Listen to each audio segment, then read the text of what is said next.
इयत्ता 5वी व 8वीच्या विद्यार्थ्यांची शिष्यवृत्ती परीक्षेत गुणवत्ता आणि निकालाची टक्केवारी वाढावी यासाठी जिल्हा परिषदेच्या शिक्षण विभागाने पुढाकार घेत टार्गेट पिक अप्स संस्थेमार्फत विद्यार्थ्यांकडून सराव मोहीम राबवली होती।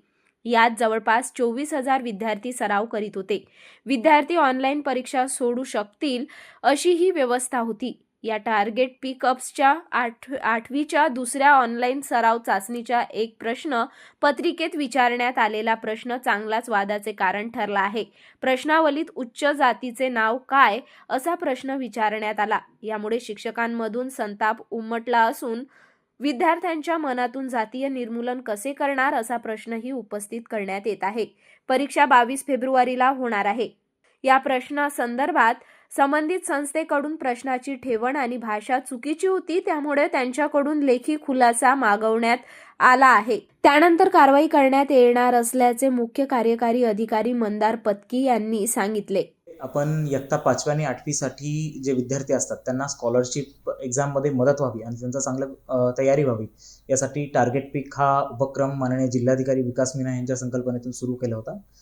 त्यामध्ये आपण 5वी आणि 8वी या इयत्ताची सराव परीक्षा, त्याचे पेपर तपासणी, त्याचप्रमाणे पेपर तयार करण्याची जबाबदारी टार्गेट पिक या संस्थेला दिली होती। इयत्ता 5वी आणि 8वी मिळून आपल्याकडे जवळपास 24,000 विद्यार्थी या प्रिपरेशन करत आहेत आणि फेब्रुवारीमध्ये ते एक्झाम देणार आहेत। यामध्ये सेकंड रिव्हिजन टेस्टमध्ये आत्ता उच्च जातीचे नाव काय असा एक प्रश्न विचारण्यात आला। त्या प्रश्नाचा संदर्भ सदर संस्थेला विचारला असता NCERTच्या इयत्ता 8वीमध्ये 7व्या क्रमांकच्या चॅप्टरमध्ये महिला, जाती आणि सुधार या धड्याच्या बेसवर तो मतितार्थ असलेला प्रश्न विचारला होता। परंतु आपण सर्वच मान्य करू शकतो की अजिबात त्या प्रश्नाची लँग्वेज आणि त्या प्रश्नाचा ठेवण ही स्पष्टपणे चुकीची होती। त्यासाठी सदर संस्थेकडून आपण लेखी एक्सप्लेनेशन मागवलेलं आहे। त्यांच्या लेखी एक्सप्लेनेशन नंतर त्यांच्यावर कारवाई करण्यात येईल।